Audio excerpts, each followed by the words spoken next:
மாட்டு பாலை கறக்கிறது அவ்வளோ சாதாரணம் இல்லைங்க. அதுக்கு தீவன பயிரை போட்டு, தவிட போட்டு, புண்ணாக்கு போட்டு, பொட்டையும் போட்டு, தண்ணி கட்டி, அதுக்கு எக்கச்சக்கமான ப்ராசஸ்லாம் இருக்குங்க. அவ்வளோ பண்ணி இந்த பாலை கறந்து போய் நம்ம கடையில் ஊற்றுனாங்கன்னா, அவங்க அசால்ட்டாக என்ன பண்ணுறாங்க, 1000 லிட்டர் பாலை வாங்கிக்கிட்டு அதுக்கு இன்னும் 1000 லிட்டர் தண்ணியை ஊற்றுறாங்க எக்ஸ்ட்ரா. அந்த திக்னஸ் வரதுக்கு என்ன பண்ணுறாங்க, ஃபார்மலின்னு, லொட்டு, லொசுக்கு 1008 கெமிக்கலை போட்டு மக்கள்கிட்ட வந்து பாலாக கொடுக்குறேன்னா, பால் டாயிலாக கொடுக்குறாங்க. அதுக்கு எங்ககிட்டேருந்து தூய்மையான பால் ப்ராடக்டை வந்து நீங்கள் கொள்முதல் பண்ணலாமில்ல, அப்படியே டேரெக்டாக சேல் பண்ணலாமில்ல. அதில் இவங்க தண்ணி ஆட் பண்ணுறது எவ்வளோ பேரலு கணக்கில் ஆட் பண்ணுறது, லட்சக்கணக்கான லிட்டர் தண்ணியை ஊற்றி அது திக்னஸ் வரதுக்கு வந்து யூரியா, ஃபார்முலின்னு கெடாமக்கிறதுக்கு அது இதுன்னெல்லாம் போட்டு விஷமாக்கி அதை போய் விற்கிறீங்களே, உங்களுக்குலாம் அறிவு இருக்கா? ஒரு பால் கறக்கிறது எவ்வளோ கஷ்டம் தெரியுங்களா? ஒரு நாள் ஃபுல்லாக அந்த ஒரு விவசாயி வந்து அதுக்கு பராமரிக்கணும். அப்போ தான் அது சாயந்தரமாக ஒரு 5-6 லிட்டர் 10 லிட்டர் பால் கறக்கும். அவ்வளோ ப்ராசஸ் பண்ணி நாங்கள் தூய்மையாக எடுத்துகிட்டு போய் கொடுத்தா, நீங்கள் என்னடான்னா அசால்ட்டாக அதில் தண்ணியை ஊற்றி கெமிக்கலை போட்டு சேல் பண்ணிட்டுருக்கிறீங்க. இதெல்லாம் எந்த விதத்தில் நியாயம்னு சொல்லுங்கள். டென்மார்க்கில் வந்து மாடு பாலை மட்டுமே வச்சு அந்த கண்ட்ரி வந்து இன்றைக்கி டெவலப் ஆகிட்டுருக்கு. ஏன் இந்தியாவில் பண்ண முடியாதா? பால்லேருந்து என்னென்ன ப்ராடக்ட் இருக்குது எல்லாமே எடுக்கலாம். நெய் எடுக்கலாம், வெண்ணெய் எடுக்கலாம், தயிர் எடுக்கலாம், மோர் எடுக்கலாம், பாலாக கொடுக்கலாம், பால் கோவாவாக கொடுக்கலாம், ஸ்நாக்ஸ் ஐட்டம் எவ்வளோ இருக்குது. ஏன் அதெல்லாம் நீங்கள் கரெக்டாக கொடுக்கக்கூடாது? கண்டிப்பாக வந்து எக்ஸ்போர்ட் பண்ணலாம் வெளி கண்ட்ரியில். ஆனால் நம்ம ஆளுங்க என்னடான்னா, ஒரு 1 லட்சம் லிட்டர் பால் வாங்குறாங்கன்னா அதை 2 லட்சம் லிட்டர் பாலாக மாற்றுறதுக்கு என்ன வழின்னு பார்க்குறாங்க. விவசாயிகிட்டேருந்து 1 லட்சம் லிட்டர் பால் வாங்கி அவங்க 1 லட்சம் லிட்டர் தண்ணியை ஊற்றுறது, அந்த தண்ணியை வந்து ஆவரேஜ் பண்ணுறதுக்கு, அது வந்து கெட்டித்தன்மையாக திக்னஸ் வர்றதுக்கு கெமிக்கலெல்லாம் போட்டு ஏமாத்துறது. எதுக்கு இது மாதிரி ப்ராடு பண்ணுறீங்க? தயவுசெய்து விவசாயிகிட்டேருந்து நல்ல விலைக்கு வாங்கி அதை அப்படியே கொள்முதல் பண்ணி அப்படியே டைரெக்டாக செல் பண்ணுங்கள், கொடுங்க. தயவுசெய்து அதில் நீங்கள் தண்ணி ஆட் பண்ணாதீங்க, ஓகேங்களா? இது விவசாயிகளுடைய ரொம்ப பாதிக்குது.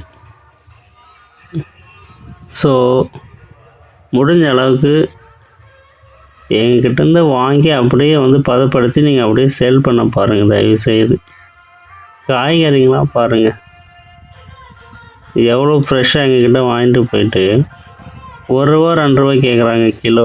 அவங்க டிபார்ட்மெண்ட் ஸ்டோரில் 50 ரூபா 100 ரூபான்னு விற்றுட்ருக்காங்க. இதில் யார் வாழ்கிறது, யார் ஒன்றுமே புரியலைங்க, கேள்விக்குறியாக இருக்குது. இது எங்கள் தமிழ்நாட்டில் மட்டும்தான் இந்த மாதிரி நடக்குது, வேறு எந்த கண்ட்ரிலையுமே அது மாதிரி இல்லை. செருப்பெல்லாம் பார்த்திங்கன்னா ஷோரூமில் வச்சு பாதுகாத்து விற்கிறாங்க. காய்கறிகள்லாம் பார்த்திங்கன்னா குப்பைமேட்லேயும் ரோட்டு ஓரத்துலையும் வச்சு சேல் பண்ணிகிட்ருக்காங்க. ஏங்க இது வந்து உணவுப் பொருளுங்க, உணவுப் பொருள் ஹெல்த்தி, இது இல்லைன்னா உயிர் வாழ முடியாது. இதை வந்து ரோட்டு கடையில் போட்டு விற்கிற மாதிரியும் செருப்பு, காலுக்கு போகிற செருப்பு வந்து ஷோரூமில் வச்சு விற்றுட்ருக்காங்க. இதெல்லாம் என்றைக்கு மாறுதுன்னு தெரியல. மாற்றம் கண்டிப்பாக வேணும், மாற்றம் வரும் ஒரு நாளைக்கு. அந்த நம்பிக்கையில் தான் வாழ்ந்துட்டுருக்காங்க ஒவ்வொரு விவசாயம். விவசாயிகளுக்கெல்லாம் நிறைய சலுகை பண்ணணுங்க, ஆனால் எதுவுமே பண்ண மாட்றாங்களே.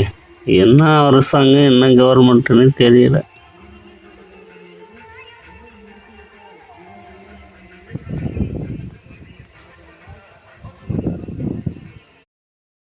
நாட்டு தக்காளி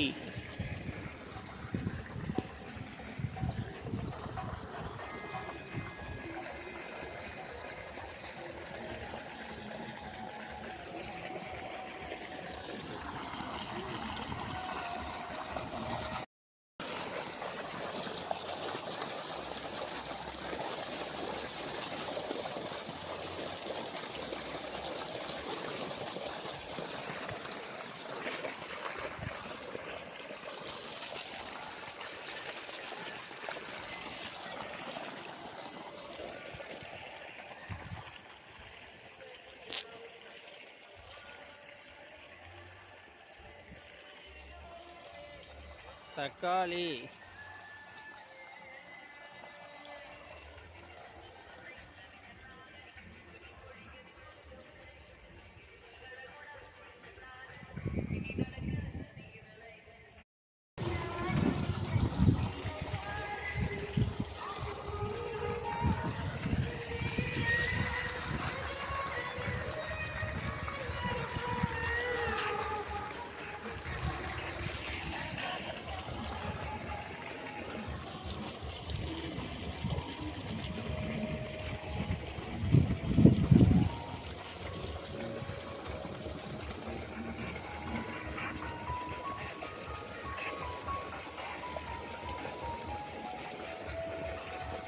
நாட்டு தக்காளி, ஒரிஜினல் நாட்டு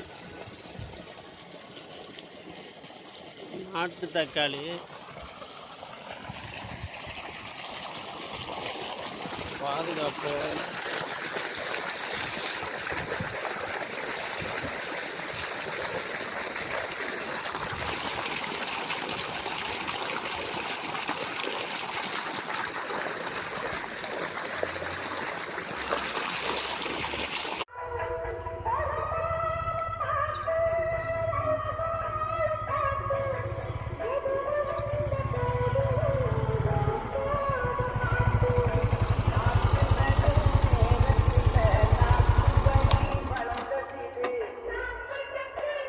சொல்லு அந்த டைலாக். நாம தான் எப்பவுமே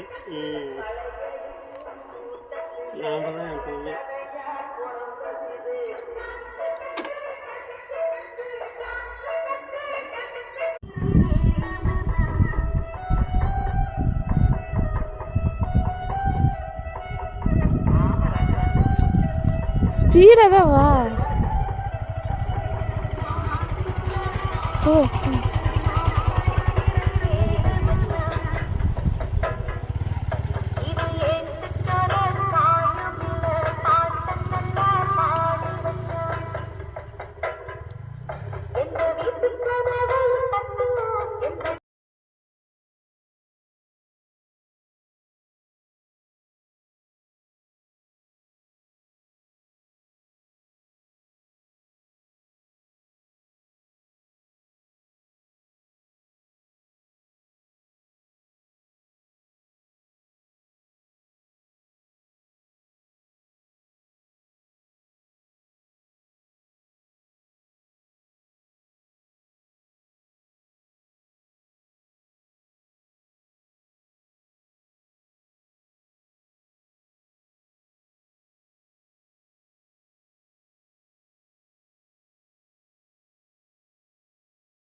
மாடு கொசு கொடுதா.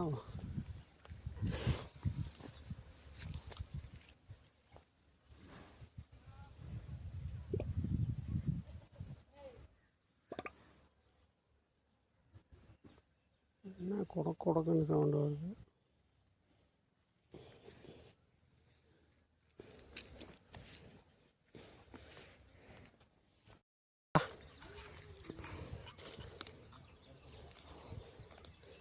வாடி வெள்ளசி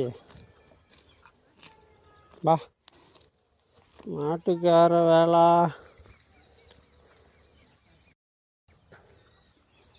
மாடு மேய்க்கிறவா மாட்டுக்கார வேலைன்னு வா. தட்டு போட்டு பால் கறக்கணும், பொண்ணாக்கு போசாலாம் வைக்கணும்.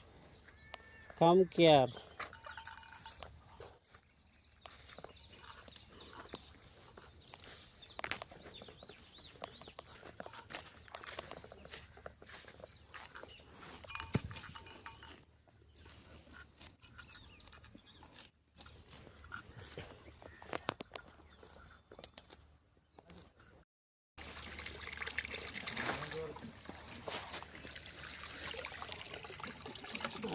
கிளப்புறேன் இதாக பாருடா.